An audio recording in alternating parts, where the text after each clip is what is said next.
Prime minister के economic advisory council के एक वर्किंग पेपर ने इंडियन स्टेट के इकोनॉमिक परफॉर्मेंस में सिग्निफिकेंट डिस्पैरिटी रिवील किया है, जबकि सदर्न स्टेट्स कर्नाटका, आंध्र प्रदेश, तेलंगाना, केरला और तमिलनाडु इंडिया की जीडीपी में मेजर कंट्रीब्यूटर के रूप में उभरे हैं। वेस्ट बंगाल जैसे स्टेट्स जो कभी इकोनॉमिकली स्ट्रांग थे में एक हैरान करने वाली गिरावट देखी गई है। 1991 में 5 लार्ज सदर्न स्टेट्स पर कैपिटल इनकम नेशनल एवरेज से बिलो थी। हालांकि इंडिया की इकोनॉमी के लिबरलाइजेशन ने रैपिड ग्रोथ किया, जिसने इन स्टेट्स को आगे बढ़ाया। मार्च 2024 तक इन स्टेट्स का इंडिया की जीडीपी में 30% हिस्सा था। कर्नाटका अपने बूमिंग टेक सेक्टर के साथ और तमिलनाडु अपने इंडस्ट्रियल हब के साथ इस ग्रोथ में क्रूशल रहे हैं। 2014 में फॉर्म इंडिया की यंगेस्ट स्टेट तेलंगाना ने भी इम्प्रेसिव इकोनॉमिक ग्रोथ शो की है, जो इंडिया की इकोनॉमी में एक मेजर प्लेयर बन गया है।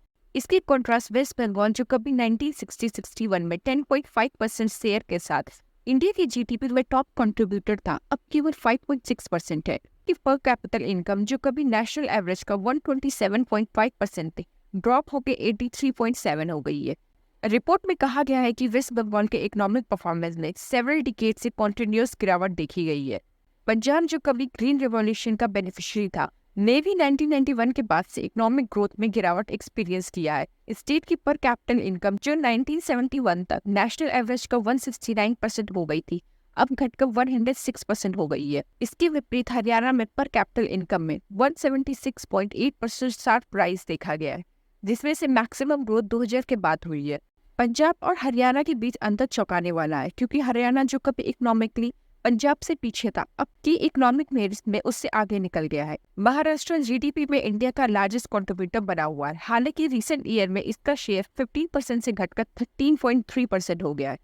2024 में फाइनेंशियल कैपिटल का घर मुंबई स्टेट की पर कैपिटल इनकम नेशनल एवरेज का 150.7% हो गई है। हालांकि स्टेट पर कैपिटल इनकम के टर्म में टॉप 5 में शामिल नहीं है। रिपोर्ट में फॉरेस्ट स्टेट के सामने आने वाली चैलेंजेस को भी हाईलाइट किया गया है। उत्तर प्रदेश, जो कभी 1960-61 में इंडिया के जीडीपी में 14% कंट्रीब्यूट करता था, अब 9.5% है।